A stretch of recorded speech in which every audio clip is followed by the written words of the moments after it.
God's wrath comes as a result of his people turning their backs and loving the world more than him.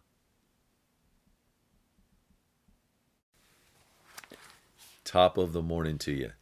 When we read Psalm 110 with the eyes of love and a firm determination to get to know God better, David, the psalmist, tells of the Messiah 1,000 years before Jesus ever hit the scene. The psalm starts off with God proclaiming to Jesus he will defeat his adversaries for him.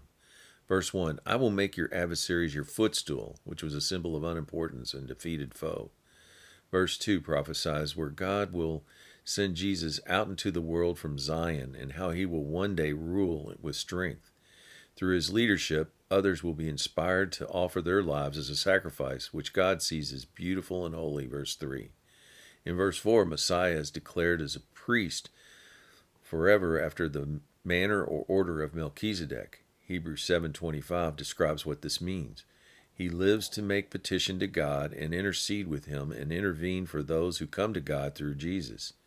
Since Jesus was not a descendant of Aaron like all the other priests, the Lord made him a priest after a superior order as both king and priest, king of righteousness and peace. Hebrews 8:6. Verse 5, God promises to take care of the enemies of the King of Peace, saying that he will shatter kings in the day of his indignation. Zephaniah 3:8 explains this indignation is a result of God's jealousy that his people would worship false gods. More detail is given in verse 6. God will execute judgment upon the nations. He will fill the nations with dead bodies. He will crush the heads over the lands now and in the future. All this happens so verse 7 will be possible. He, Jesus, will lift up his head triumphantly. Remember, David wrote this 1,000 years before Christ. Word of encouragement, while Jesus is the King of peace, this peace is going to come as a result of a purge of all that is evil. Every knee shall bow, every tongue confess that Jesus Christ is Lord. Let's make sure we're on the right side of things here.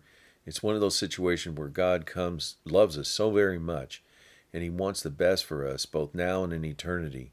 We don't want to get on his bad side. For Nahum 1:2 says, God is jealous, and the Lord avenges. The Lord avenges and is furious. The Lord will take vengeance on his adversaries. He reserves wrath for his enemies. How do you not be an enemy of God? Or how do you become an enemy of God?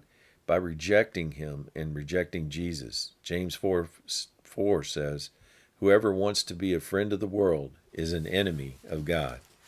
Be careful out there and have a great day.